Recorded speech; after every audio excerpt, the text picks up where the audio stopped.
Welcome to your doom.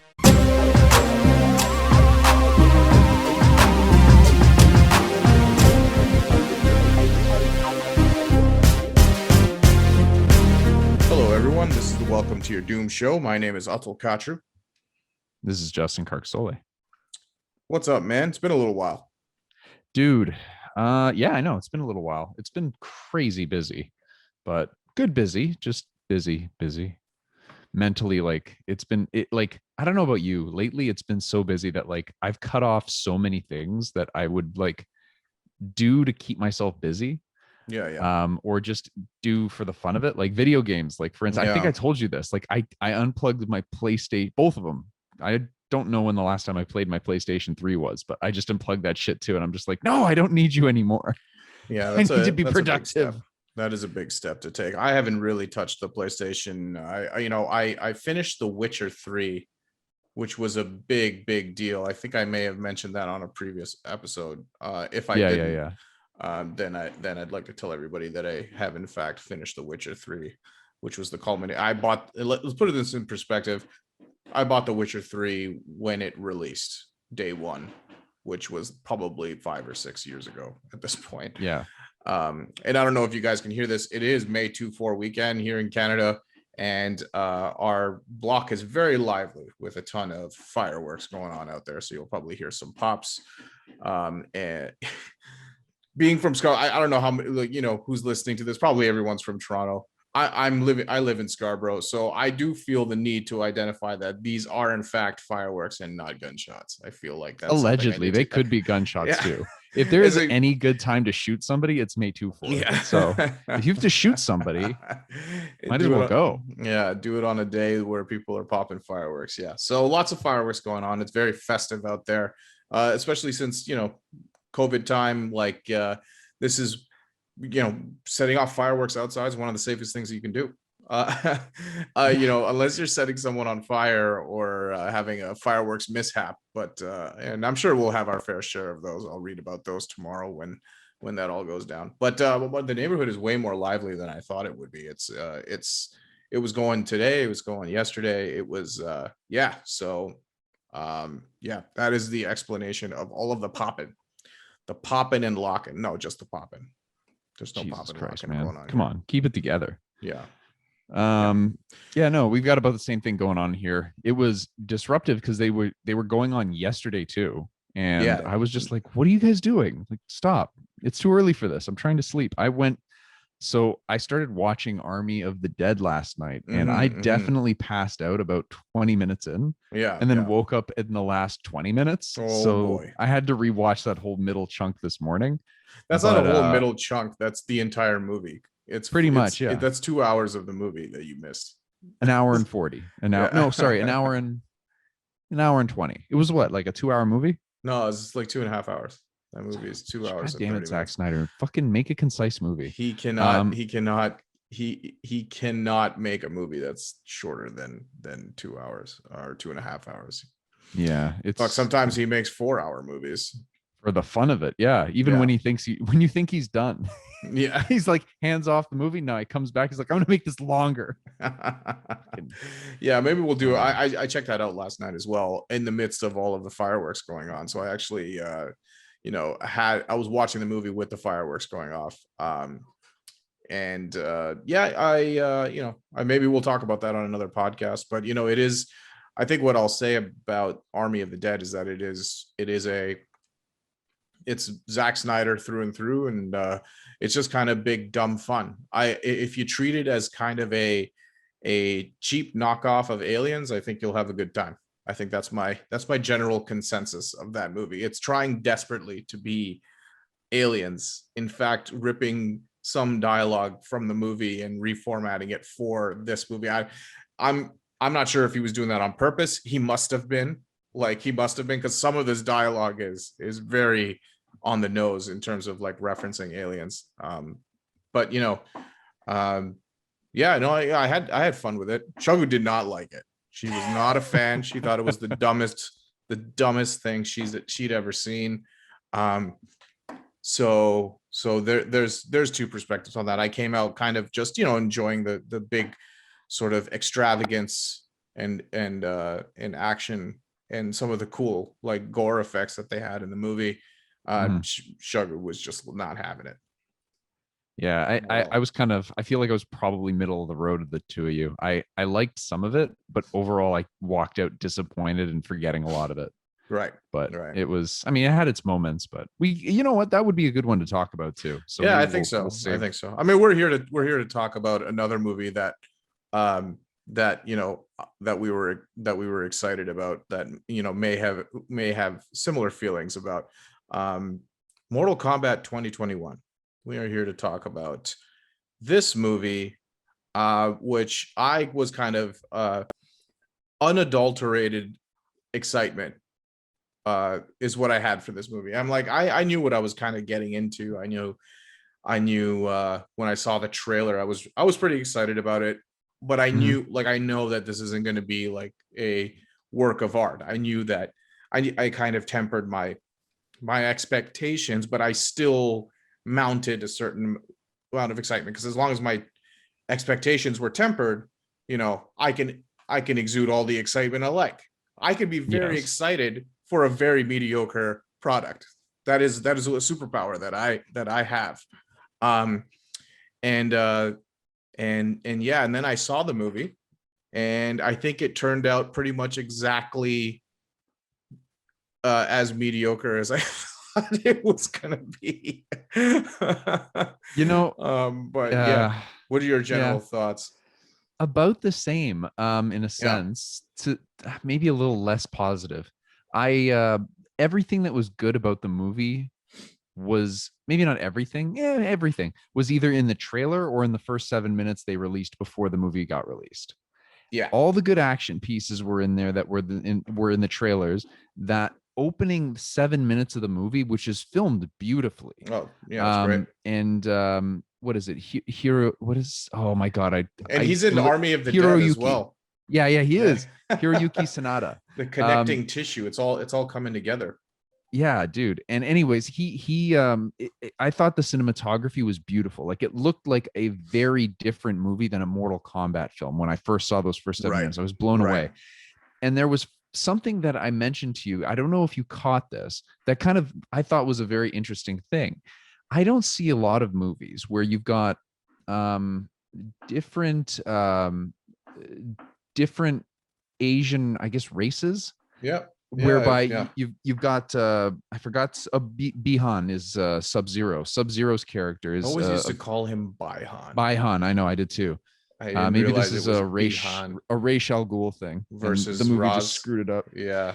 Yeah. Um, but yeah, no, I've never seen it where somebody of Chinese descent and Japanese descent in a film where they don't just speak the same language automatically. Oh, I thought I that was thought awesome. I thought it was super interesting. I Like, thought I'd it was not great. seen something like that, and it was something I really like. I noticed right away that, like, when Scorpion says, "I don't understand what you're saying," but, and I'm like, "Yo, that's pretty dope." Well, like, Yes. kudos to the filmmakers for that little tidbit.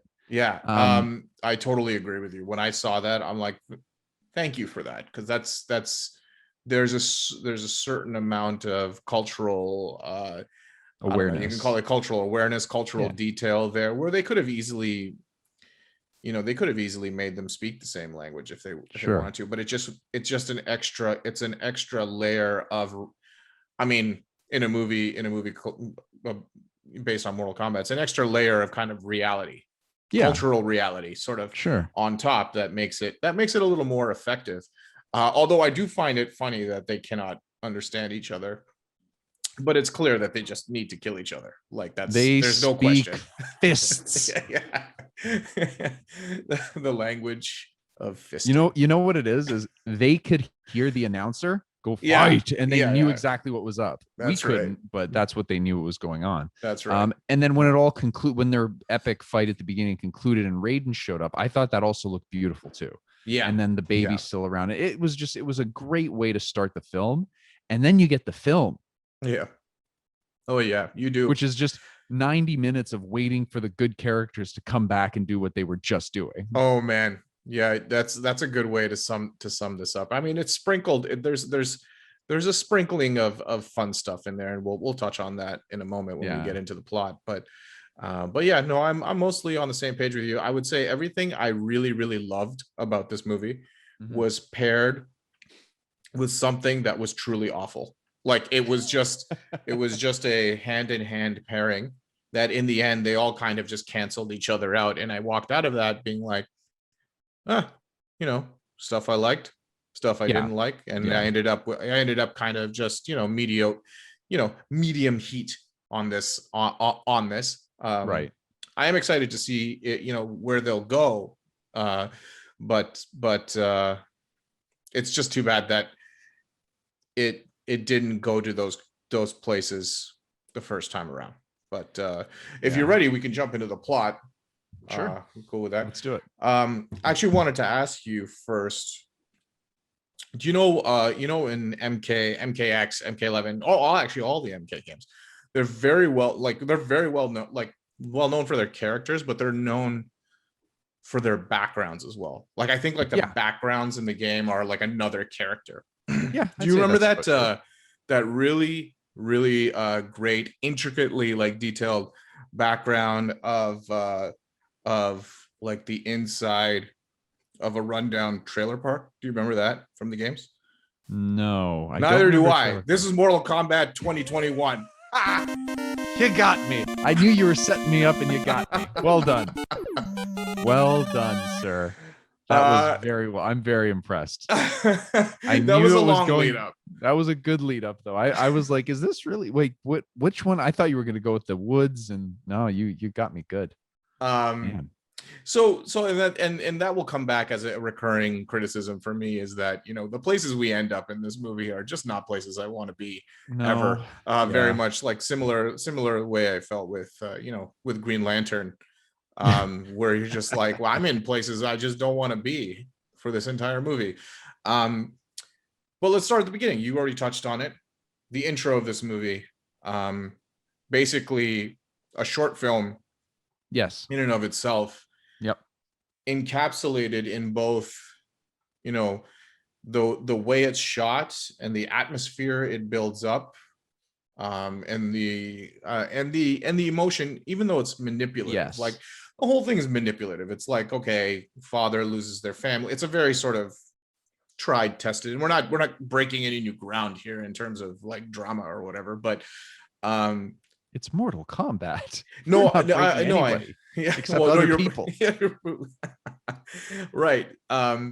So nothing here that's new, cinematically, but it's executed with great style.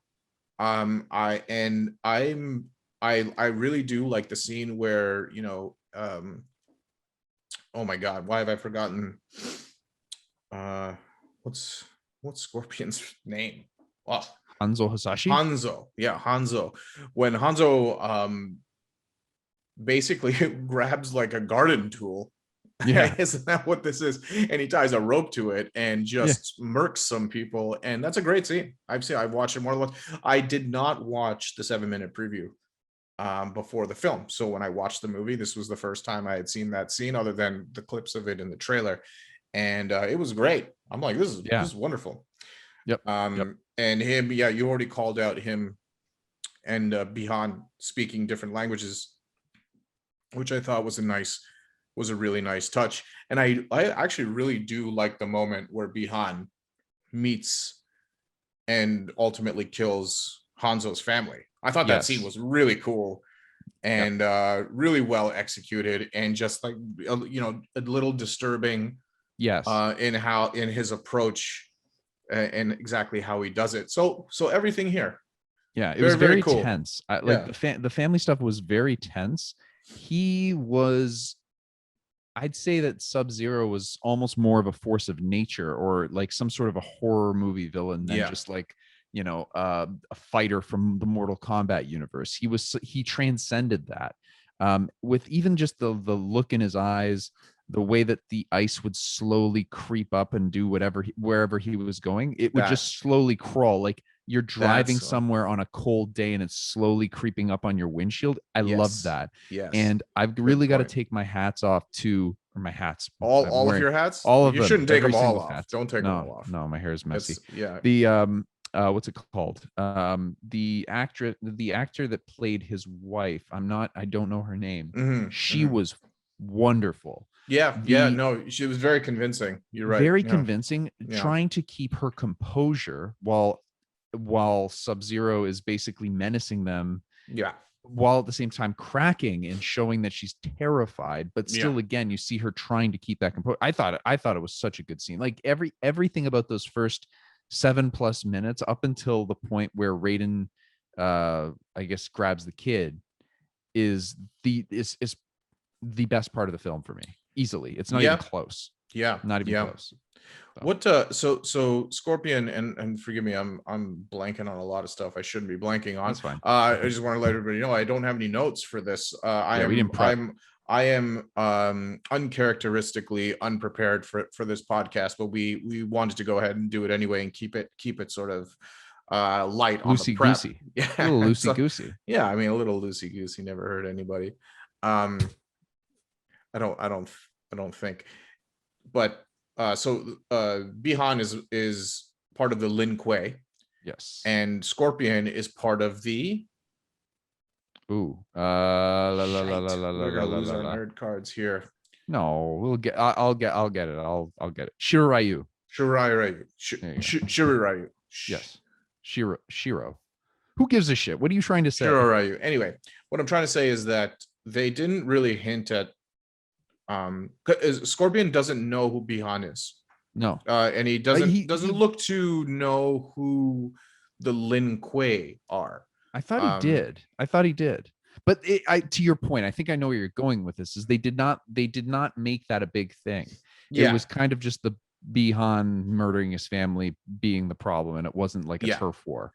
Which is interesting, because that to me that seems like the one. They didn't really give Sub-Zero any type of motivation here. They just had him murder his family. And like in the Mortal Kombat mythos, that's a big thing, is one, the turf war between the Lin Kuei and the Shiroryu. Yes. And then on top of that, you've got all that, I don't know if it's retconning per se, but all the stuff with Quan Chi that gets revealed after the fact. Yeah. So there's tons of like story that could be explored here, but they don't touch on it. And it's not even, it's one movie, and you know how much do you want to cram in, but sure, they could have had even just like a piece of dialogue that was like some recognition that the Shiroryu and the Lin Kuei have some kind of beef. But they Shaolin and the Wu-Tang could be dangerous. Sorry. I'll let you test my Wu-Tang style. Bring them on the rockets.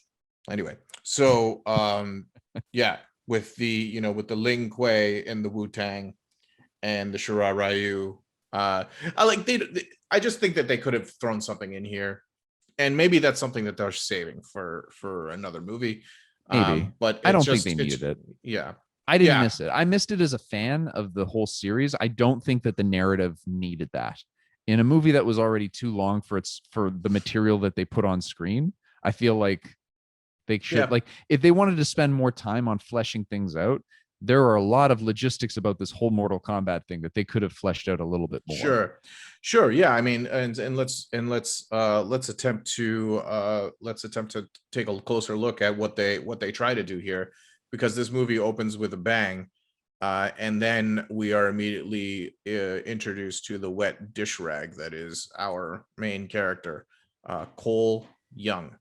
Who is the worst protagonist in cinematic history. He is he's not a UFC fighter. He's MMA. He's an MMA. Sorry, no, I don't. It's clear that I don't know anything about this culture, but so he's an MMA fighter that seems to just be not taking very a lot good. Not particularly good. He's a jobber. He's a glorified jobber in the MMA circuit. Yeah, he has a family, and he has a daughter, and he's trying to make ends meet, and then I can't remember what happens here, but Jack shows up. Jack shows up. Sub-Zero shows up. Okay, so then they start running away. So let's talk about this, because Jack shows up. He asks him about his his tattoo, and he's got this kind of the MK sort of dragon symbol tattoo, and they're building this mythology around that tattoo. So he's like, hey, that's not a birthmark. Sorry, I'm saying tattoo, but he's like a birthmark, and he's saying that's not a birthmark. That is an invitation. You are one of Earth Realm's champions, basically. Right. Yeah. So Jax is going to take. They are attacked by Sub-Zero, and this what I thought was a pretty gnarly scene where they're sitting outside as like a cafe, or they're eating dinner or something. Cole and his daughter, and Sub-Zero just starts making it like hail. Yes. Spikes, ice spikes. Yep. Yeah. So this is kind of really is playing up his power level and playing up his basically like this guy is Michael Myers, Jason Voorhees, the Terminator. This is what this guy is. Like, he's coming around, and when he's close, and he is basically single-mindedly hunting Earth champions down and killing them before the Mortal Kombat tournament. Yes. So they run away, and then the first really dumb thing happens. I mean, again, I have adjusted expectations, but this is like let me set the scene for you real quick before we jump into this really dumb thing. Is I'd been drinking, okay, before watching this movie. I've had a couple of drinks. I'm all prepped. I sent you this video of me prepping for this movie. I had a red stripe in one hand and a big bucket of popcorn in the other, and I was blasting the Mortal Kombat song, shoving beer into my mouth and shoving popcorn into my face. And I was like, I'm ready to go here. And then I had this, like, popcorn was in my beard. It was just a mess. And I was having a great time. I'm like, this is going to be great. This is just going to be like B-movie, B-movie excellence. And B-Han movie. Yes. B-Han movie. And so I'm sitting there, and I've had a couple of drinks, and I'm eating pop. This is how I'm treating this movie. This is how I'm going into this movie. And they get to a point where they've avoided Sub-Zero in the car. Yeah. Jax is in the car, and Sub-Zero, instead of chasing them or, doing whatever ice magic he can do, he just kind of like walks into this building. Okay. And I'm like, all right, well, I thought you were trying to kill these guys. Cool. All right. Well, these assholes are just going to drive away, and maybe they'll meet him again. No, that is not what happens. Nope. Jax gets out of the car, tells Cole to drive the car, and says, I'll meet up with you later. I'm going to go into this scary building chasing crazy Terminator man, and I'm going to fight him. I'm going to try and kill him in this building. And I just threw popcorn at my TV. I'm like, what? Come on, guys, what are we doing here? Like, you purposefully set up Sub-Zero as this big, scary movie monster. That's what you've created here. And you've done, this is just a really stupid thing. This is just dumb. And I'm like, all right, well, whatever. It is what it is. He goes in there, gets his ass kicked, and gets what I actually quite like this fight between them two, to be honest. Right. Yeah, of course. With the frozen shotgun shells and stuff like that. And then he freezes his arms and breaks his arms. But I'm just like, what the hell? Why not just drive away? None of this makes any sense. Yeah. It's like, this isn't stuff where it's like, okay, we need to do this stupid stuff for this movie to work. It's like, no, you don't. Like, the game already gives you reasons to have these guys fight. Why do we have to manufacture really dumb things, really dumb scenarios that have no explanation whatsoever to get these guys to fight? You don't need to do that. And that's when I realized that this movie really wasn't going to be about the tournament. Like, it was going to be, the movie is fabricating all of these new things to fit their plot, which they think is so important, when really it's not adding anything new. In fact, it's convoluting things to the point where it's like confusing and doesn't make any sense. Anyway, so there's a thousand good ways they could have manufactured that fight that would have made a lot more sense. Yeah. Instead of take this fully functioning car and go, I'm gonna leave, even though we can outdrive him. He's on foot. We can outdrive him. But if I recall, now it's been a little while since I've seen the movie. If I recall, he walks into the building.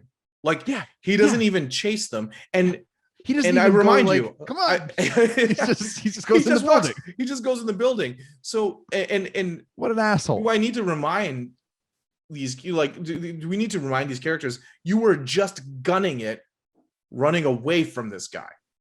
He Like was we were just controlling the weather. Leave. we were just running away from him, fearing for our lives, and now we have he's just given up and walked into this building, and now we're like, oh, okay, well, let me go by myself this time. We're, I don't know, it just doesn't make any sense for no reason, for no good reason. No, it doesn't zero make any good sense. reason. It was a trap, and Yeah. Jax is too dumb to not walk into it. Yeah, It was just, I don't know, man. It's like, that was probably the first moment of me looking at this film like, oh, this is going to be about a lot of stupid people making stupid decisions without thinking them through for even a split second. Yes. Yeah. Like, yeah. And you're right. That was the turning point for me when I saw that scene. I'm like, oh, they're basically just going to write themselves into a corner, and it's going to be super awkward to see them get out of it. They're not going to adapt the game. They're going to create dumb characters and situations rather than having the universe of the game be ridiculous, forcing them to do things. They're just going to do them for no reason and have their characters be dumb. So I'm like, oh, okay. Now, well, I did want to touch on it because we did kind of touch a little bit on it. Cole Young is legitimately, like I had said, he's the worst protagonist of all time. I stand by that. You describing him as the wet dish rag that he is like perfect. I want to make this clear that he is not a Mortal Kombat character, and that's not what's painting our picture of this character. Oh no, we're not those kind of people that are like, oh, he wasn't in the game, I don't like. No, that's not what this is. Why did they have to introduce this character? I don't know, but I thought I read somewhere it was a studio mandate that you have to have this new character that's going to be driving this plot. Sure, yeah. But between the actor, the fact the menial tasks they get him to do, the fact that he's just ingrained in this, like Sonya Blade doesn't even have. She's been doing work on this for seemingly years. She's got the billboard with all the yarn and she's got yarn. The cart. I don't know if there's actually yarn on that billboard, but there's definitely yarn. She's doing all the newspaper clippings, and it takes a long time to clip that stuff out. Yeah. She looks like a crazy conspiracy theorist, but she's been doing all this work. She didn't even got a tattoo or a birthmark or whatever that invitation she's got on her. And this asshole just manages to inherit it. Anyways. But then on top of that, like they put him in these weak ass situations that he still is completely underqualified for, and still manages to get out of them every single time without earning it at all. Yeah. He just keeps getting everything handed to him on a silver platter. He has no redeeming qualities, and I honestly don't think that there was a character arc for him at all. I don't, if there was, I don't know. They set him up for this whole defensive thing, like, you got to play defense, Cole. You got to do this, you got to do that. I don't think he actually did that. Like, I don't think he learned about the film. They said, this is what you need to learn. He didn't. He got lucky and got a suit on him that apparently could absorb contact and make him not have to worry about the one thing he was supposed to learn about. Yes, that's right. Yeah. Asshole. Anyways, I just wanted to rant on him real quick because that was just, to me, having him being the driving factor of this movie was a huge problem for me. Yeah. I mean, it was a mistake. I guess I'm not against introducing new characters. I think it was a mistake because he didn't, like you said, he didn't bring anything to the table that choosing simply another character that already existed in the Mortal. That could have been Johnny Cage. Absolutely. That could have been Johnny. So what's I don't know. I'm not a writer. What the fuck do I know, right? But that could have been Johnny Cage with an arc. Starts off as an asshole, and at the end of the movie, he's still an asshole, but he's learned something, right? That could have easily been asshole. Yeah. He could have easily been the arc, but he's just a cardboard cutout and doesn't add anything. He's not a particularly good actor in this movie, unfortunately. I haven't seen him in anything else. I don't want to rag on the guy too much because I think a lot of this is also like the script and it's the script. To be honest, his performance was fine. It wasn't great. It wasn't terrible. I didn't think. It was just the character. It was like I can compare this to Green Lantern. Like, I don't think Ryan Reynolds was a bad Green Lantern. I think that he was a bad Green Lantern because the script was dog shit. Right. And I think that's the case here. I disagree with you on that. I think he was a bad Green Lantern, but let's we'll get into that another day. That.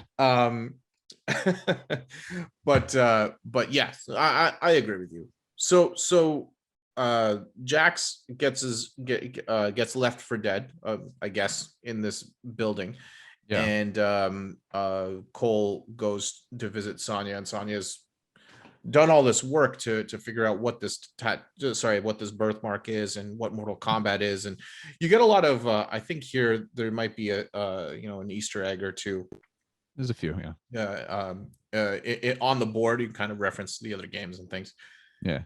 And then what happens? We meet Kano. Yeah, is Kano already here, or does she go to?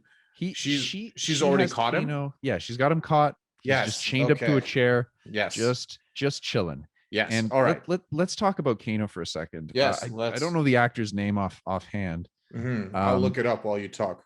He is doing the most aggressive Australian accent an actor's ever tried to perform on screen that I've ever seen. But he is Australian, right? I was going to say, and the crazy thing is this guy's Australian. Yeah. So it's an Australian guy pretending to do an Australian accent on top of his Australian. That's how Australian this guy is. He is super goddamn Australian. Yeah. It's funny. I'd seen him do an interview with, I think it might've been like, I don't know, one of the things that make one of the YouTube channels that have the actors like answer questions from fans. Sure. Yeah. His Aussie accent was so toned down for that. Like it was just like a normal, like talking to a normal guy. And in this one, he's just chewing the fat on every single scene he could. It was great. Yeah. I liked him a lot. He was next to the Scorpion Sub-Zero characters. He was easily my favorite character of the film, just because one, he's my main too whenever I get a chance to actually play the fucking game. But on top of that too, he was just fun. Like he was just a fun clown of a character. Sorry, go ahead. No, I was going to say, again, this is another one of the situations where this movie is driven by stupidity because they put so much faith into this fucking guy who is so clearly a piece of shit. Yeah. Like they're rolling with him side by side like he's going to do something to screw them over. Yeah. It blows my mind that they're just like, let's just leave him unattended, it'll be fine. Are you out of your mind? This guy has a laser eye later in the film. Yeah. You don't think he's going to cut everybody down at the very least when he gets a second? Yeah. It's bananas. The fact that they went this route with Kano was a weird choice. Again, like one that I feel like Johnny Cage could have fit. You want someone, because now you have several people. Now you have more than one character that's experiencing the mythos of Mortal Kombat that can sort of be used as that surrogate audience member, right? Yeah. Why do we need two? Like, do we need anyway? It's like, do we need Cole and him? Could we have made him Johnny Cage? And made and not had Kano in this obvious sort of switcheroo that's going to happen later in the movie when he turns his back on all these guys. Yeah. That being said, I enjoyed his performance. He's a douche in this movie. He has a scene where he just starts like he's like he's just dropping like homophobic and like racial slurs just like a mile a minute. This guy is just the worst. And that's the guy that everybody's like, he's gonna fight alongside us. It'll be fine. What are you doing? Really stupid. Yeah, you had him locked up in your basement for a reason. Son. Yeah, that's right. But it's just not very well thought out. In around this moment, we get a glimpse of a place that I thought we would be spending much more time at, and we get a glimpse of Outworld, and we see Shang Tsung, and we see some of his cohorts, his champions. I guess these are Outworld's champions. We catch a glimpse of Melina and guy with big hammer. I don't know who that was. And Rico? Suave. Rico Suave. Yeah. Well, that's what we'll call him from now on. Rico Yep, Suave. Rico Suave. I'm good. And then Natara. Cabal. Yeah, okay, yeah. Not Natari. Natara? Whatever. Like she's like the vampire bat lady. Yeah. So I was kind of interested in the fact that they didn't go with like all of the mainline characters from the first game. Yeah. Which I thought was kind of interesting. I didn't need to see everyone from the first game. I'm not like, again, we're not, like you mentioned, we're not hardcore about that stuff. I liked seeing like a couple of different things. I'm like, oh, I haven't even played the game that this character was in. Right. Like I hadn't played that Mortal Kombat, so I didn't know who that character was. But that was fine. I think that was cool. It added a little bit of diversity. It wasn't so predictable. And then off screen, I guess Shang Tsung is like, oh, send in the reptilian assassin or something like that, whatever he says. Yeah. And then very next scene, I guess this is, what is supposed to be Reptile shows up, and Reptile being a humanoid alligator, Komodo dragon. I'd say it was like a cross between a dude and a Komodo dragon is what this guy, what they went for here. Full CG. And I actually didn't mind it. I thought it was okay. Like he does the cloaking stuff. He does some of the stuff from the game. I'm like, oh, that's cool. And he fights them while cloaked. Really funny scene with again with Kano still tied to the chair. This was fun. I actually thought the scene was pretty fun. A highlight in the middle of this movie, which is lacking in what I think lacking in highlights. I actually thought this fight scene was pretty fun. What'd you think of this? Same thing. You know why? Is because it was so Kano centric. I mean, right. He was kind of the damsel in distress, as it were, for a good chunk of it at the beginning, and then after that, he was into the fray, which was just as entertaining but different. So it's kind of cool in that regards. The actress that played Sonya, I think, was all right, but she didn't seem, I don't know, because she didn't have the tattoo, and they had kind of laid that out a little bit in this. She didn't seem like she was this big of a priority for it. So because of that, it didn't seem like there was enough, like she wasn't mixed up in it nearly as much. And then Cole's just getting dummied left, right, and center. So anything that was Kano was really the most interesting part of that fight.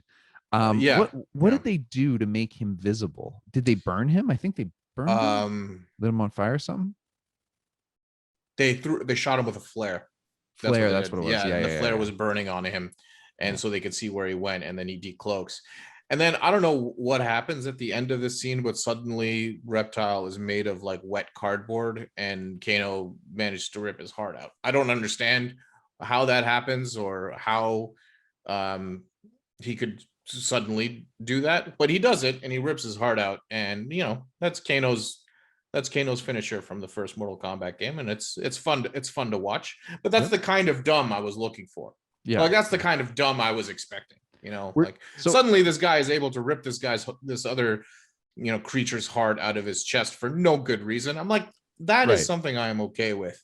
Totally okay with that. So with that are you okay with that kind of dumb, or were you also still okay with the kind of dumb that happens after, where he goes to himself?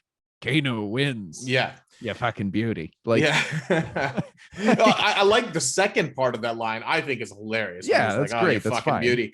But for whatever reason, this is it's a side effect of not allowing the game to be like, not allowing the tournament or the game to fuel your mythology. Yeah. Now you have to shoehorn the classic sort of lines from the video game, but now these guys are saying it to themselves. Yeah, and that happens more than once. That happens more than once in this movie, and I'm like, why are these guys? The game gives you a reason, and it's a dumb one, but it's endearing because it's part of the game, and you don't need to make up a reason for these characters to say their own, like, the taglines from the game to themselves.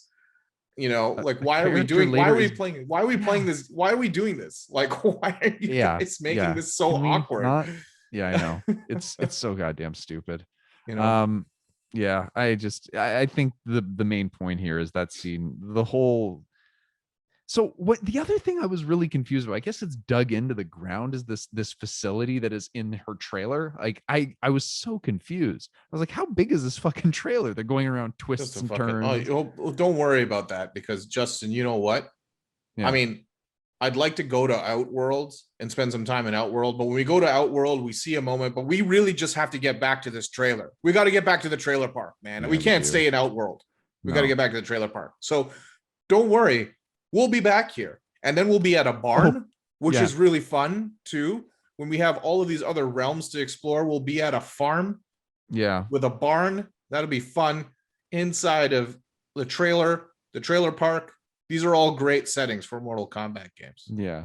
Yeah. And then the one setting that's like straight out of the original game, the pit. You Yeah. see like glimpses of it Yeah. with Jax versus Hammerman. It was just, I don't know, man. Yeah, we're getting to there. We're getting So there. But what happens after that? So then basically they kind of they somehow get over to wherever Kung Lao and yep, Liu Kang they're are. just walking through the desert.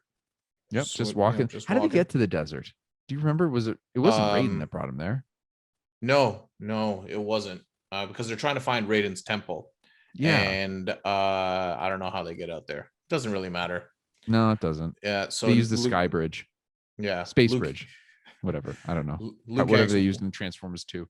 Yeah, and Liu Kang's out there waiting for him. Like, yeah, hey guys, knew you were coming. Yeah. Well, if you knew we were coming, couldn't you have told Raiden to give us a little bit of a ride? Oh, and we'll get to that in a minute, because Raiden says something that just breaks me at the end of this movie.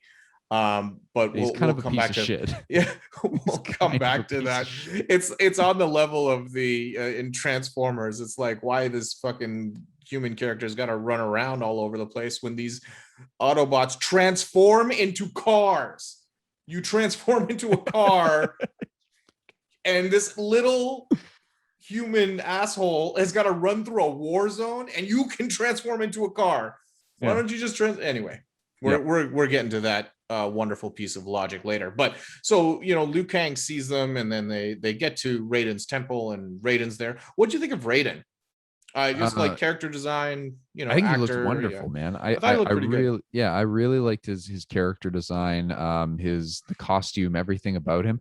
I really liked how heavy his accent was too. I don't know, like I love me some Christopher Lambert, whatever. Yeah, I think it's Lambert. I think I do too. Yeah. I do love me some Christopher Lambert from the original Mortal Kombat, but this guy, he crushed it. I really liked him.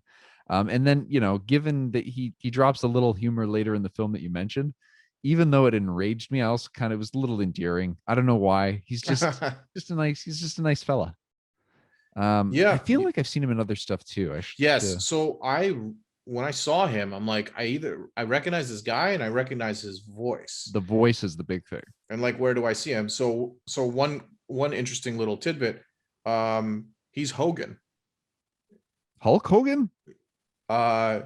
Hogan, the Warriors 3 from Thor. Good. Oh. I'd like to see him play Hulk Hogan in a biopic, though. I think that'd be good. Get out of the way, Chris Hemsworth. Yeah, no, you're right. And there's the Chris Hemsworth connection, because he's in Thor. He's in Thor.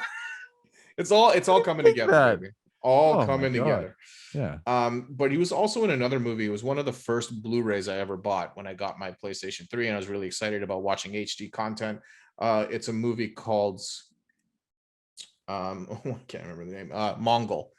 And he's playing Mongol? The Mongol. He's Mongol. He's the titular character. He is playing Temujin, who is what's his name? Who is Genghis Khan. Oh. So and it's kind of it's a cool movie, and it was one of the first Blu-rays I bought. So when I hear this guy and see him, I was like, oh shit, that's where I'd seen him from, because I've seen that movie a few times. Yeah. So anyway, I liked his costume. I liked him. I don't like him. I don't like what he does in this movie. I don't like what he's written to do. And again, it's just like, why do we have to complicate this so much? You've decided to not write this movie as a tournament. You've decided not to do this stuff, and it's just so complicated, convoluted. and it ends up just being really stupid. Yeah. Like more stupid than it needs to be. I'm like, Yeah. this movie needs to be stupid, and that's okay. But this is the wrong kind of dumb, I feel. Yeah. It was too dumb. Too Too dumb, dumb. too furious. And there was 100% less Superman moves in this Oh film my than there should god, have they been. didn't do that. I They needed didn't do that. Oh. I needed it. And he was on one Oh. end of the arena and Shang was over there sucking souls on the other one. Sucks. How do you go from point A to point B? Superman attack. You just fly through the air, just yelling. Oh, I don't want to do it on this because it's I'm just gonna blow out somebody's eardrums. yeah. If I was drunk, I would do a really good one. That's it's really unfortunate that they do not do that.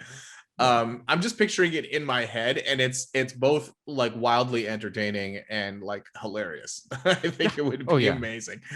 Hey, this movie's not exactly Citizen Kane here. This No. isn't exactly a super serious movie. No, people are just getting out of cars and walking up to boogeymen, and instead of driving away, like nobody's thinking. This isn't a thinking movie. No, it's not. No, it's not.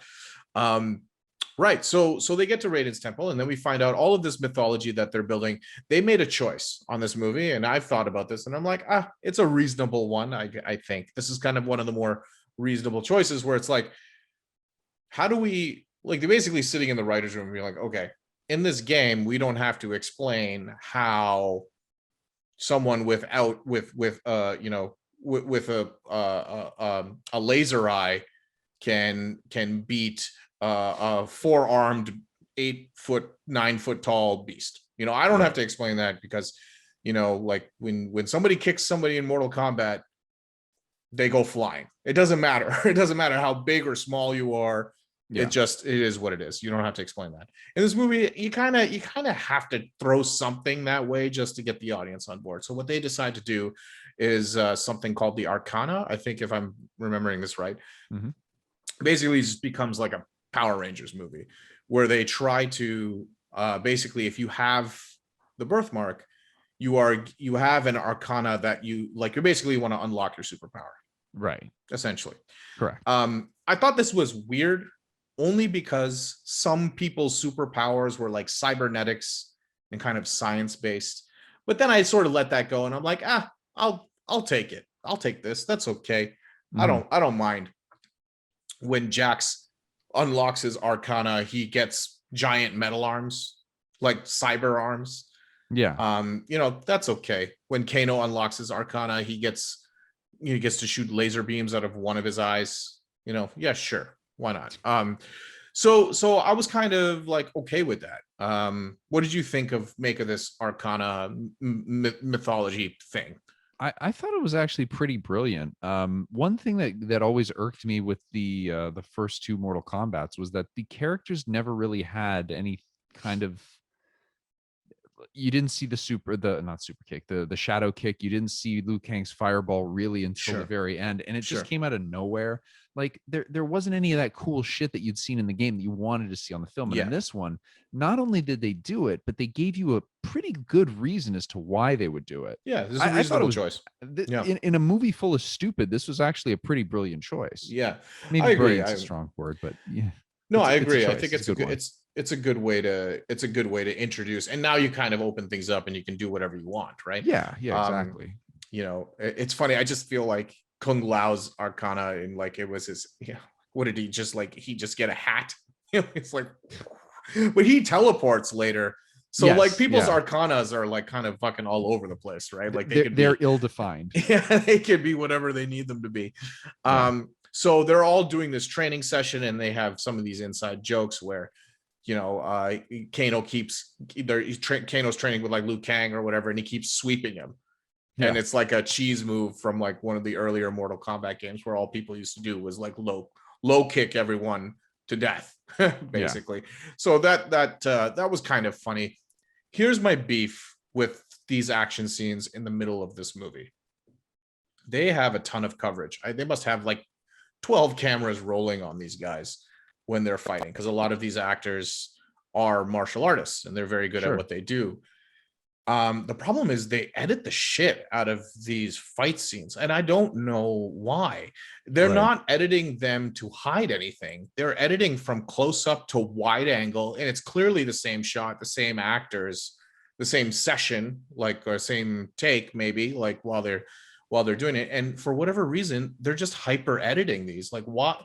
And it bothered me so much when you hire, again, I'm not a filmmaker, I'm not an editor, I'm just saying that, I guess it's from my perspective, you are hiring these guys who are very capable, and you want to try and minimize your edits to showcase, their talent. That's what these guys do, right?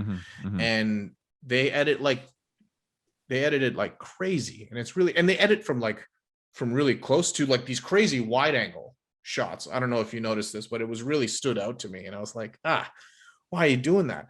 Whereas I feel like the first intro scene with Scorpion's family and all of that, and then the last scene are better edited. They still suffer from some of that editing, but I agree. I'm not as discombobulated as I am with some of these sequences in the middle. Yeah, that makes sense. So yeah, tons of coverage, lots of editing. Not a good look, in my opinion. No. So we get a couple of these guys that unlock their arcana. Josh Lawson is the name of the guy who plays Kano. And basically, raid. I don't know, man. Like there are no rules here, obviously, and like fucking, Shang Tsung just comes strolling in like he's like walking through a department store, and with his posse, and I guess Raiden puts this like protective bubble around his temple. And again, now we're just doing weird things. It's like, oh, like he, why do we need this? Now there's this bubble. Like, why is this bubble here?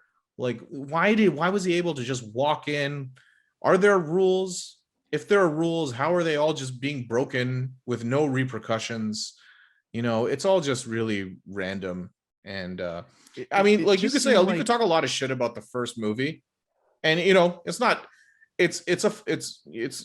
a perfect movie by any stretch of the imagination, but it's clear like what's going on and like why they're doing. We'll close on that. I've got some things to say. Oh, sure.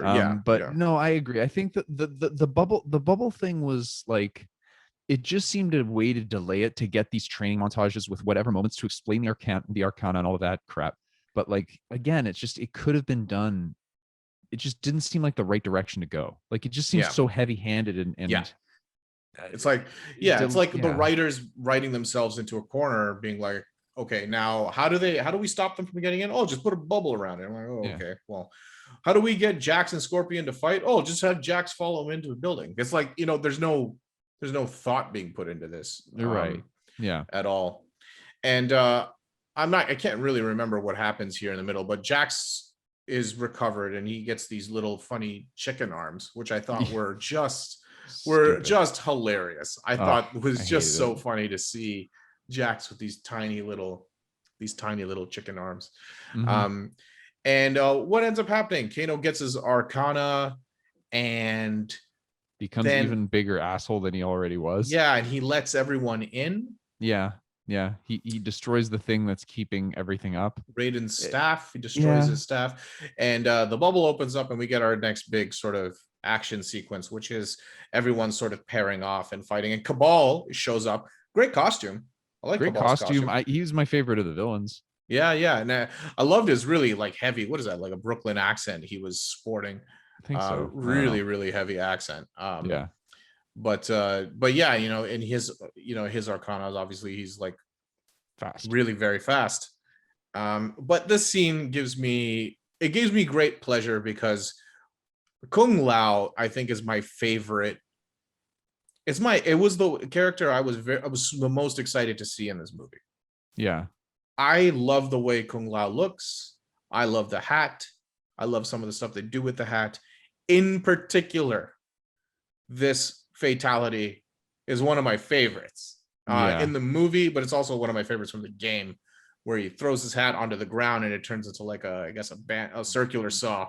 Basically, the hat's in like buzzsaw, and it's just kind of like spinning, and he just like runs a character through it by their arms in the game, and Yeah. splits them in half, and it's disgusting.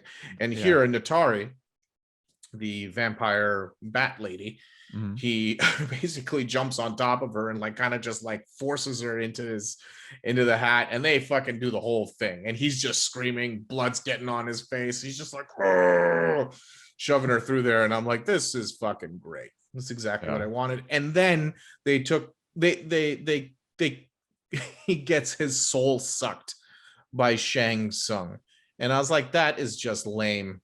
I was upset that Kung Lao died here. I was upset with 2 deaths here, actually. Kung Lao dies, and I really so that was the first one, and the second one was Melina. I thought she looked great.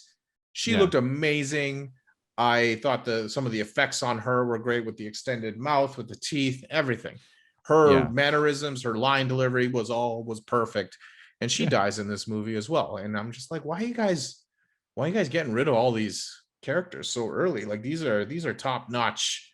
I think these are top notch characters. It was too bad that we lost them so early in the movie.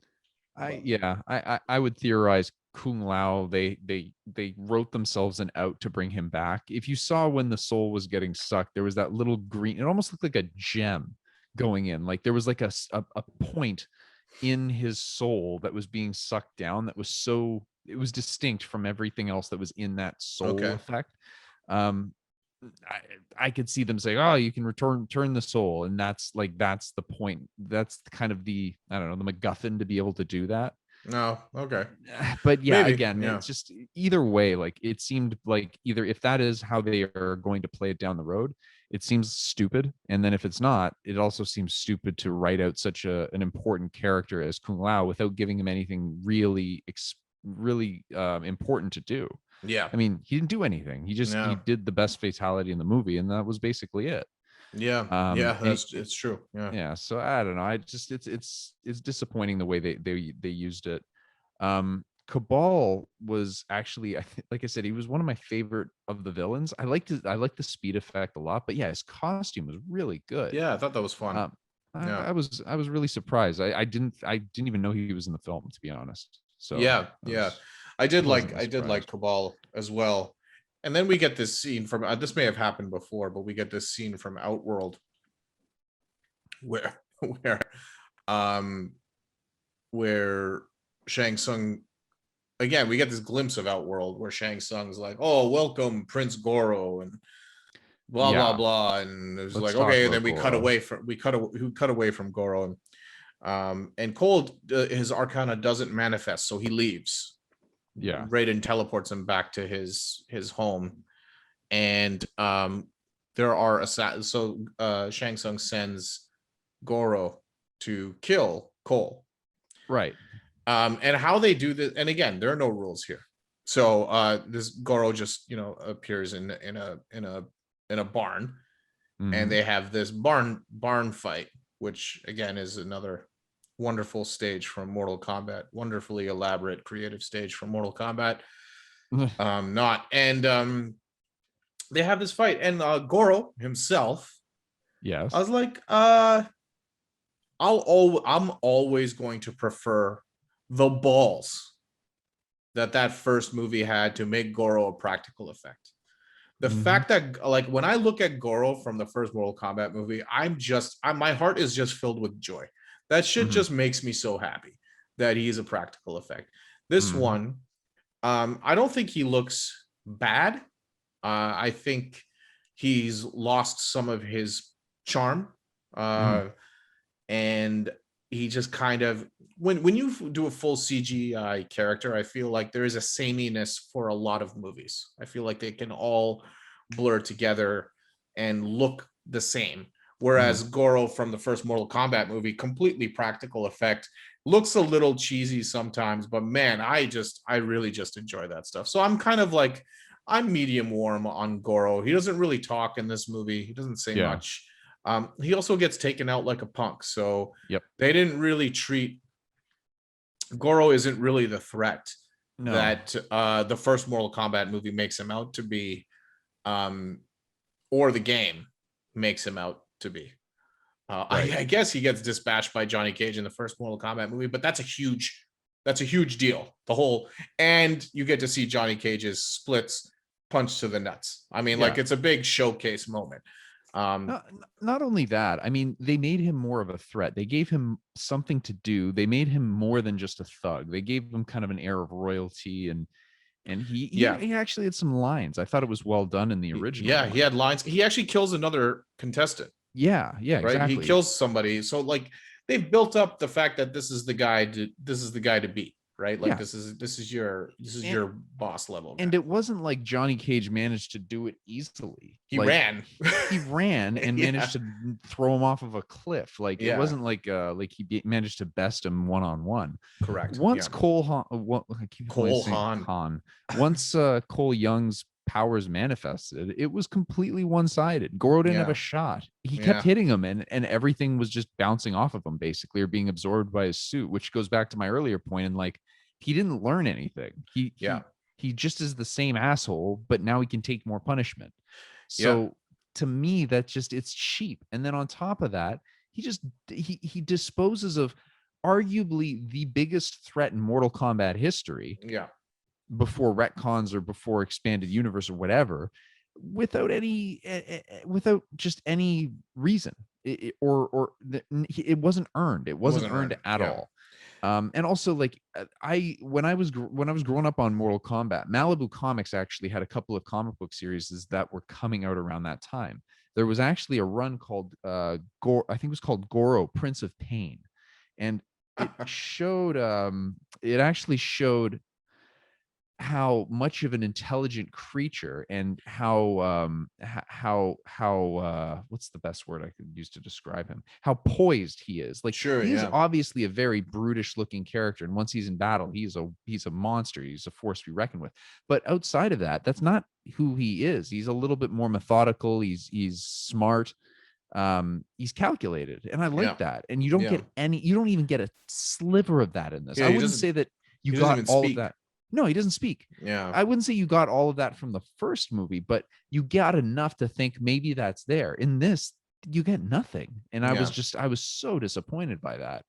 This movie fucked up big time with that. I was blown away. I couldn't believe it. Yeah, you're absolutely right. He doesn't have any speaking lines. He's not a character in this movie. No. He's just a thug. Even though an effect.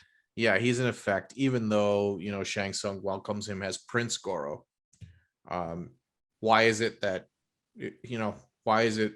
Shang Tsung can send this guy, like, he's just an errand boy? Like, what's going on here? Like, right. And it was very, it was a whimper of a fight. And, Cole's Arcana manifests in the middle of this fight, and we get kind of this armor and batons, I guess. And I was just sticky batons. Yeah, that's right. And wasn't really a fan of that. It looked it's not that it looked lame. It was just like it didn't seem very creative, especially with a game like Mortal Kombat, which is one of the reasons I love this game, is how creative it can be. Look at Cabal in this movie. Yeah, look who we're dealing with. Look at Scorpion, Sub-Zero, Cabal, Kung Lao. Look how they all look. Yeah. And Melina and Natari, and like all these characters, and Rico Suave, even he's got a bit of a character in and of himself. He's got the crazy eyes. But yeah, it was just, that whole scene felt very, very flat for me, and that's not a good sign. When you bring out the big guns, when you bring out Goro and it doesn't land, that's not a good thing. So he dispatches Goro, and I don't know what ends up happening here. I can't remember exactly what happens, but basically we get the attack on the temple, and Raiden pulls everybody out into kind of this place between worlds. Places. Yeah. Place between places. And basically they come up with the idea like, we didn't do so good because they were fighting as a unit. Let's break them apart and fight them all one-on-one, and then we'll have a chance. But before you go on, single-handedly, like the line that broke me, and that single-handedly just I remember just being like verbally saying when this line was stated, I was like, oh, fuck off, right? Was when I think it's Sonya saying, Raiden, you can teleport anyone anywhere, right? Yeah. Yes. And I'm like, what the fuck? Fuck you, Raiden. Jesus Christ. Who I can see the writers like how do you write yourself into such a corner? Yeah. That you're going to be like, okay, the only way that what we need to happen, and by we want to happen for some crazy convoluted reason. How can we make this happen? Okay, what if Raiden could just teleport like anyone anywhere? Right. Okay, first question I've got. Why doesn't he just teleport someone 30,000 feet into the air and have them fall to their death? Very good question. Okay. He can't interfere. Sure. Oh, well, that's a great point. Okay, well, then we that's a great point. He can't interfere. That is the rules of Mortal Kombat. He cannot interfere constantly. He cannot interfere. Great. What constitutes breaking it? Because he's clearly okay with teleporting his guys places. Yeah. And he actually, hold on, let's back it up again. Not only that, he teleports these other people to other places as well. Yeah. In the hopes that his people are going to kill them. So it's not like he's interfering the whole time. Yeah, he is interfering with everything all the time, teleporting everyone fucking everywhere. But being like, but not, the other thing that occurs to me, I'm like, okay, why don't we teleport all of us to Melina and we'll just beat the ever loving shit out of her. Like a 4-on-1 instead of this one-on-one shit. Like it's like, crazy. Like, why did you have to write that? Why did we have to? We are only on this path because you refuse to give us a Mortal Kombat tournament. We are on this path because you've decided in your infinite wisdom that doing this pre-tournament to the tournament story and you building these paper walls around everything was the way to go, and it just doesn't make any sense. Yep. Like, why, you could teleport anyone anywhere? Fuck you, movie. Jesus Christ. Like, that's the kind of dumb I don't need. I don't need that kind of dumb. That's laziness, man. That's not love. That's not like love for this mythology, and the love for the stupidity that makes this mythology so fun and ridiculous. It's complete and utter laziness. Yeah. And that's what irks me about that. Yep. Then we get this montage of fights where they teleport everyone everywhere into one-on-one fights. And then, of course, we're back at the fucking trailer park, my favorite place, because Sonya's got to fight Kano at the trailer park. Yep. Like, why are we back at the trailer park, man? I'm sorry, man. I know you don't like being at the trailer park. I don't want to be back at the trailer park. Oh my God. At least these other guys are fighting in more interesting places. We got the one guy on the bridge with Rico Suave. That's Jax. And then we've got Liu Kang and Cabal. Don't know where they are. Jax, who's fighting Melina? They're like Cole. Just in an arena. No. Wasn't Cole fighting? Oh no, it's not. It's Oh no, yeah, you're right. It was Cole. Cole took Melina. Yeah, because then Sonya showed. He's not doing so good. And then Sonya he's not doing so good. Sonya shows up and they win. Like, hey, why didn't we just do this at the beginning? We could have just double teamed them. Yeah. And how did she get there? Yeah, fucking Raiden teleported her. It's so true, because I went back to see how she got there, and you see a little strobe light flashing effect when she comes in. So Raiden obviously teleported her there. Yeah. I don't know, man. He likes bending his own rules pretty hard. Somebody's gonna listen to this podcast and be like, "You guys are nitpicking so much." I'm like, "This isn't a nitpick. This This is is a out. fundamental problem with This this is movie. yeah, Like, exactly. It's just like you can't say I'm not allowed to do something and then he does it the entire movie. Like literally he does nothing else but break his own rules. I cannot interfere, but now everybody get into this bubble so these guys can't hurt you, because otherwise they'll hurt you. But I thought you can't interfere. I'm not. I'm just putting up a protective barrier to prevent them, to interfere with them to come in here and kill you. That's all. You're not interfering by interfering. That's right. Good one, Cole. Oh my god. Like it's so goddamn silly.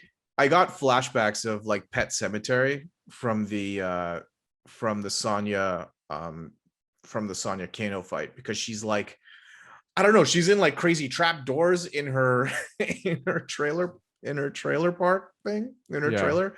Yeah. So she's like coming out of the floor with a knife and like cutting his legs and stuff like that. I'm like, man, all I can think of is a way more effective scene from a much better movie, Pet Cemetery, where that little zombie kid cuts the judge's what do you call Achilles it, his tendon. Achilles tendon, and it's like the scariest, most terrifying. I lost your audio. Where'd you go?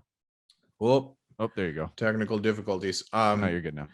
An incredibly terrifying and effective scene, lampooned in this movie. I would go as far as to say. So we get a montage of fights, which is not nearly as fun as seeing a fight end to end. Another reason why this scene I was going to say the exact awful. same thing. That's absolutely true. They really just they cut Mortal Kombat at the knees, going this really, making really these really odd creative decisions. We don't get to see those fights end to end. We just watch them interlaced like some music video. Right. And we get Jax's fatality on Rico Suave, and I thought that looked pretty good. Yeah, it was fine. It would have been better if it was a connected fight instead of being a montage, like you said. Yeah, we get Liu Kang's crazy dragon fatality again, which I liked, but it's just it was all done it just, the whole thing was super thin and not very effective, because you didn't really get to see the fight evolve over time. It was just this. And then it's also marred by the fact that Cabal decides to go fatality before falling dead. And I was like, what? Cabal says that? He goes fatality and then he falls over. He says it. Yeah, no, I know. Now I remember. Yeah, he says it, and I'm trying to remember if somebody else says flawless victory at some point too. Kung Lao. Oh, does he? What an asshole. I'm pretty sure he says flawless victory. Yeah. Anyways, dude, it's just like, if we just had a tournament, there could be somebody watching over this tournament, and they could have got Bruce Buffer and Joe Rogan to commentate these things if it was a tournament. That would have been awesome. How much better would Mortal Kombat be with Joe Rogan as a commentator? I think there's an edit somewhere out there where we could get Joe Rogan to talk over these fights. There should be. But the problem is with the montage fight, you can't even commentate it, right? So no, yeah, it'd be too frenetic. Yeah. Anyway, so then we get Melina, like, who had a great moment where she almost kills Sonya at Raiden's temple, saying that, oh, it's not worth it because she doesn't have the mark. The other thing about the mark, the tattoo or the birthmark or whatever, is you kill the person who has the birthmark, then the birthmark manifests on you. So when Sonya kills Kano, she gets the birthmark, and her arcana, obviously, because this movie needs to happen, and the next scene needs to happen, just manifests right away in the form of crazy ring wrist blaster things, that move that she had from the first game, and she blows out Melina's spine. Yeah. No, I think her spine is intact. I think everything else is blown out. Apparently, it doesn't affect bone, just meat. Oh, that's correct. Yeah, you see her spine. There is a hole in her stomach, and you see her. See her spine still connected. It was just very. That wasn't very exciting. None of that was very exciting, unfortunately. No, that's the thing. But after all this, then you get while all this is going on, Sub-Zero's kidnapping Cole's family, and then he shows up and they get teleported to some, I don't know, I guess it looks like another cage fighting arena, but it's all frozen over. It's the fucking gym. It Now is the gym. That's what I thought. Justin, we've Back to gone the from gym. the barn Yep. to the trailer park, Yep. and now we're back. Now we're back at the gym. Why are we in these places? Why are we in these places? This mythology has other worlds. In fact, that's where a lot of this stuff takes place. Even in the first movie, you can't tell me it's a budget thing. You cannot tell me that this is a budgetary constraint. Right. Because yeah. I like the first movie, you're in Outworld, or you're on this island, and then you go to Outworld. At least it's like a different setting. Yes. Why are we fighting in just what is absolutely the most ordinary spots? Yeah. Mind you, this last, we're in this gym, it's all frozen over. That's kind of interesting.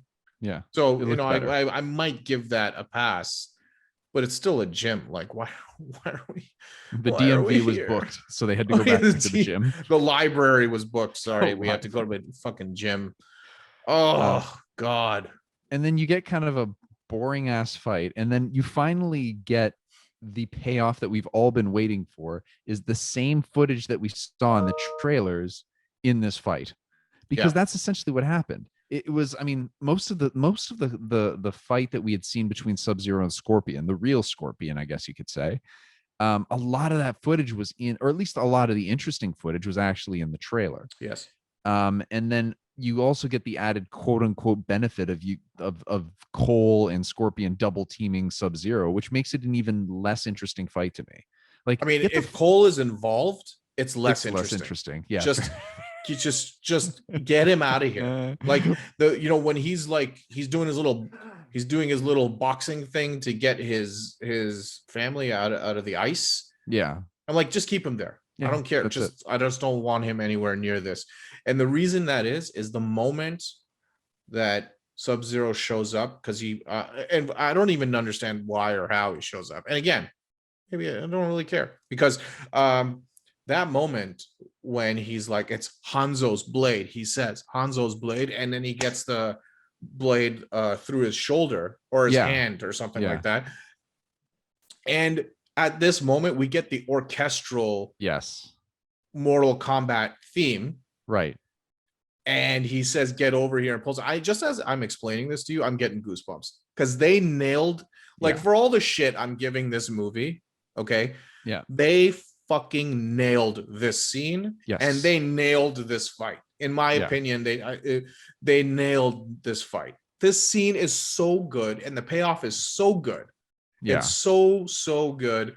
I was like, yes, when this happened. Yeah. And I went back and watched that scene like 3 or 4 more times, because that moment when the music kicks in, the edit is perfect. The reaction Joe Taslim as Sub-Zero has. Yes.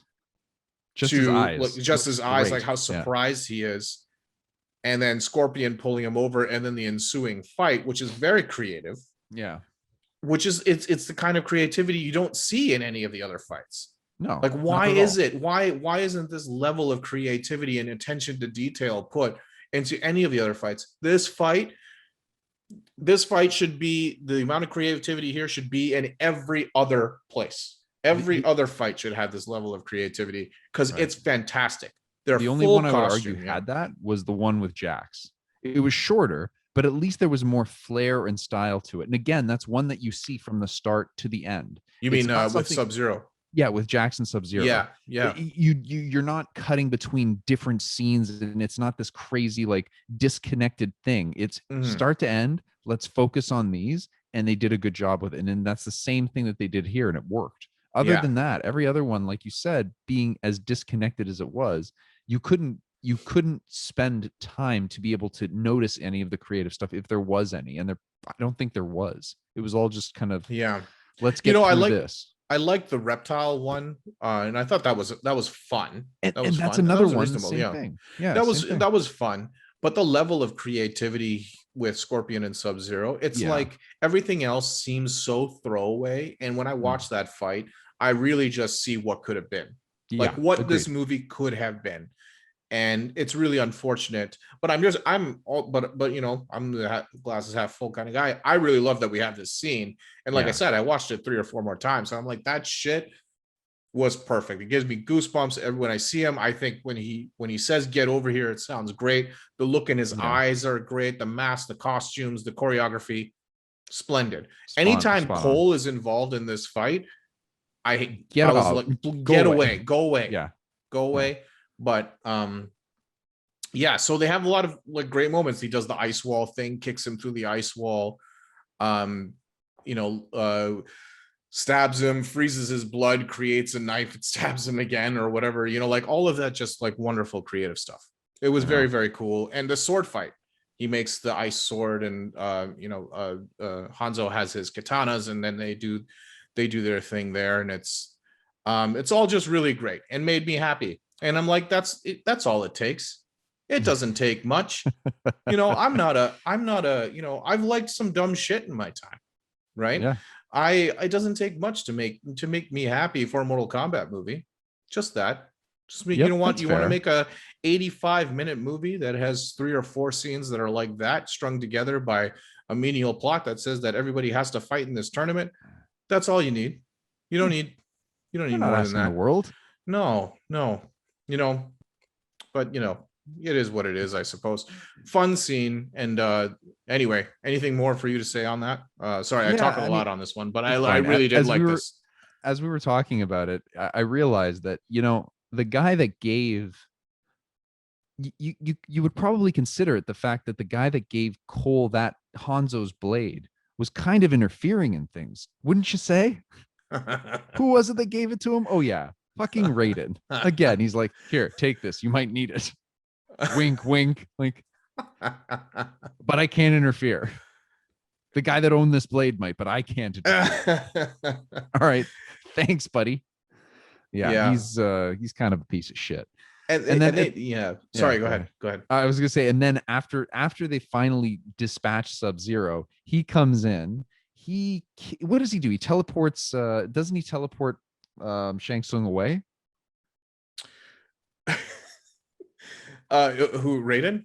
Yeah, When they have a little their yeah. They, little they got a session, little like a yeah, a meeting, little a little session that meeting. does not end with a Superman dive into the Yeah. chest. Yeah, he just gets him out of there, or he leaves. I don't remember how it ended, because all I remember after that is like, what's he has like a nod to the camera basically, is like, maybe I'll interfere a little. Does he say that? Oh He my says god. something. He says something at the end, and it's just like, you motherfucker. Like, you can't say that now. Oh my god. Yeah, I didn't remember that. Maybe I was just like, I don't care. Like Yeah, maybe I was just like, I it just was don't.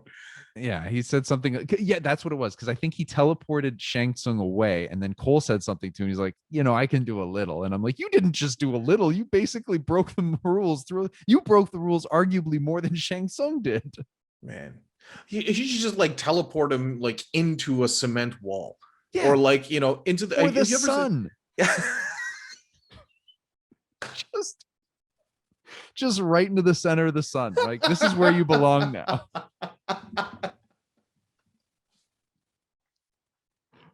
Fatality, done deal. just in case. Just in case. Not outer space, No, the sun. not the Dead surface center. of the sun. Dead It's center. just right in the middle. Right in the middle. So That would have done the job. that would have, I'm sure it would have. I don't think Shang Tsung was like tapping out of that. But Yeah. what was I gonna say? I was gonna say something and I forgot what you're fucking teleport him into the sun. Do you it's a small digression? Did you ever see Star Trek The Next Generation? Any episodes of that show? Yeah. Okay. There is one episode, and I can't remember which one, but it horrified me when I saw it for the first time, when the transporter malfunctioned or something. I don't know. And it teleported someone, but they're teleported like into the floor. Ooh, Like okay. half their body is in the floor and half their body is outside of the floor.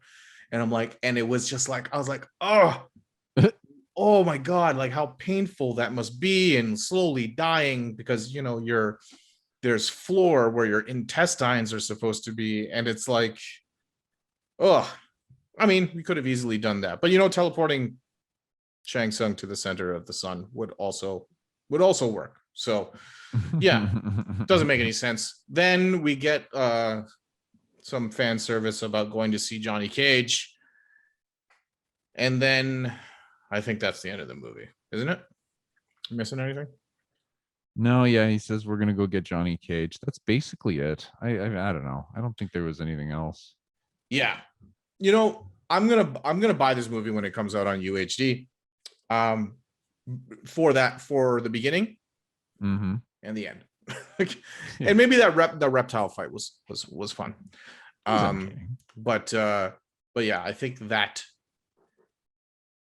final scene with the Mortal Kombat theme music, the orchestral theme music, was worth the price of admission for me. I was happy with that and the way that turns out at the end.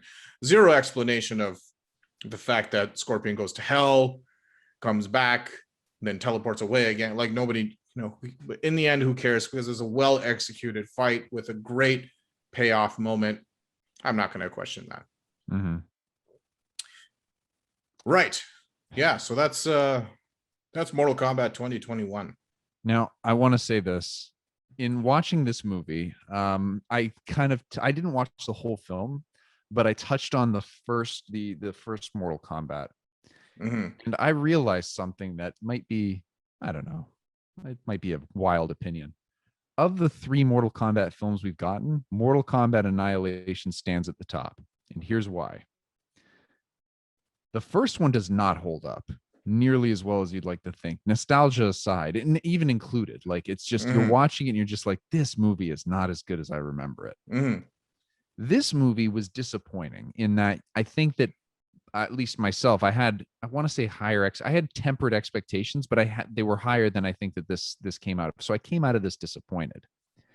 If you revisit Mortal Kombat Annihilation, I dare you not to have a good time with that piece of shit. Holy God, it is so bad, but it is so much fun. There is no way you can watch that movie and not at least take it for a comedy and really enjoy yourself, because it doesn't take itself too seriously. And when it does, that makes it funnier. Like you and I were watching this in LA when you and Shagu came to visit. Yeah. And that was that was fun. You have Scorpion teleport somebody away with really bad teleportation effects and go, suckers. That's in a Mortal Kombat movie. So because of that, I think I found a new appreciation for that piece of shit movie. Yeah. And it is now arguably the best of the 3. I mean, look, drink it in. I've watched scenes from the first Mortal Kombat recently, leading up to this movie. Yeah.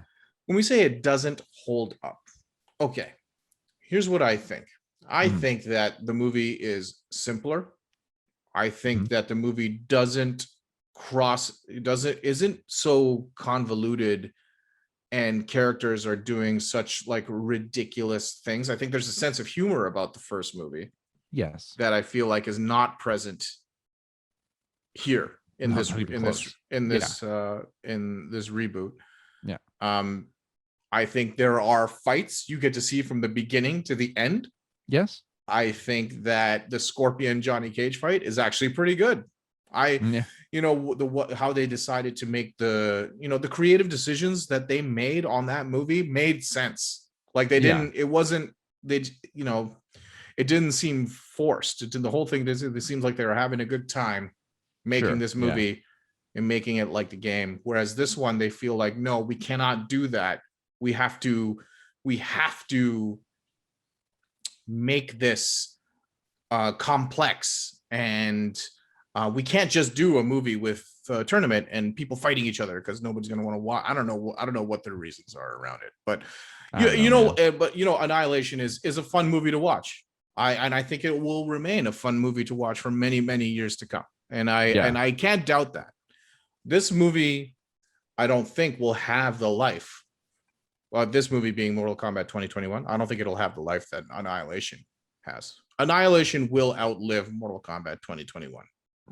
It's crazy. That's fucking crazy. 100%. 100%. It is the Batman and Robin of the Mortal Kombat franchise, yet it is more memorable than the bigger budget one that we just saw. That's And correct. granted, obviously the really good scenes from this one outweigh any of the stuff that we've seen Correct. in any of the other films by a long shot. But Yeah. just overall, like I'd rewatch Mortal Kombat Annihilation, I think, that before I'd rewatch this whole film. But yeah, again, I'll that would not- be you fueled know- by alcohol and Yeah. and watching it outside and God knows what else. So yeah, it's just, it's not, this isn't something that I would probably want to revisit much outside of the few scenes that I would cherry pick, you know. For sure. Yeah, like I said, I will buy it, but I'll be revisiting very few scenes, and I will not be watching it all the way through. Right. But again, I am curious about where they're going to go with the next film. I hope they do make a next one, because the next one is actually going to be about the tournament, hopefully. Or so you know? think. Yeah, hopefully. And we didn't really get a chance. We didn't talk about Shang Tsung because he's just not. He's not in it. He doesn't do anything. He doesn't do aside from anything. teleport. He's basically Raiden with a different effect. And he doesn't interfere as much. Yeah. Yeah. You know, and you know, give Christopher Lambert all the shit you want, and you know, we can talk about whitewashing and whitewashing an obviously Asian was meant to be an Asian character, an Asian role. We could talk all about that all day. Yeah. But this guy has a ton of fun. Oh yeah. Being Raiden. Yeah. And it's that sense of humor that is just completely absent from this movie. Yes. It's entirely absent. Yeah. And I think he added a certain sensibility that I plays in the movie's favor. Yeah. And now this Raiden, I don't mind him. I think that he looks good. I like the actor, but they don't, the sense of humor here is completely gone. This movie is humorless. Yeah. And Carrie, can't remember his last name, but the guy who plays Shang Tsung in Takao. Oh, no, I'm not even gonna try, because I can't remember it from memory. The guy who plays Shang Tsung from the original Mortal Kombat. Do you know his name? I know it. I think his first name is Carrie, but then yes, it is. But he is he's flamboyant. He is a great villain. And people remember his line deliveries to this day. He is actually, you know, retconned as being Shang Tsung in the latest Mortal Kombat game. Like he's actually in the game, in the original Shang Tsung. So you can just see that there's no staying power here. Like there's no big character moments that really stick. And it's unfortunate. And this movie will have a shorter life because of it. Right. I think that the original Mortal Kombat, like you said, Annihilation will always kind of stand out for being big and entertaining and having some humor associated with them. Whereas this movie and making interesting creative decisions, this one is just mostly a wash. Yeah, it's sad. It's Tagawa is his last name. Tagawa. Carrie Tagawa. Carrie Hiroyuki Tagawa, technically. His name is our Scorpion actor. There was one more thing I wanted to close on. I completely forgot what it was now, but it's fine. I don't think it's that important. If I remember it before, I'll just interrupt you. Anything else you want to bring up? No, I mean, there's probably more to say, but you know, it's that's it. I mean, that's it. I'm excited about where they're gonna go. I'm looking forward, being like the next trailer they're gonna release for the next Mortal Kombat movie. I'll be just excited. I'm not like disappointed with this movie because I kind of knew that this was going to happen. Yeah, that's why I really am growing attached to the stuff that I like about this movie. Fair. Which is the Scorpion Sub-Zero stuff. There are pieces of this movie that I like. As a whole, I wouldn't ever, recommend this movie to anybody who's not a Mortal Kombat fan or anything like that. And I am genuinely curious about where they're going to go, because I think we're going to get to a tournament. I think we'll eventually they'll take this feedback back, because I'm pretty sure there's a lot of people that have probably have similar feelings about this movie, and they'll be like, okay, we're going to, have something that's a little more traditional in the second film and actually have a tournament. And I think that's only going to be an improvement, I think. Agreed. Agreed. I was trying to, you know what it was? I was trying to find the the closing line that Raiden had, and I just can't find it. But I swear he said something along the lines of like, you know, I'm the god of thunder. Come on. What do you want from me? What do you want? Yeah, it's unfortunate. Yeah, I think that's it, man. This is sorry, go ahead. one last thing. I did call that Cole You was did. going to be an ancestor of Scorpion. I thought he would become Scorpion. Yes. But they make a, I thank God they made the decision that they made, and they didn't make him Scorpion, because then we wouldn't get we wouldn't get Hanzo's return in such amazing fashion at the end of this movie. But yeah, anyway, I don't even know why I needed to say that. What am I gloating? I'm gloating. You're gloating. Good for you. You predicted a big plot point in this film. Very complex. That was obvious film from the get-go. Yeah.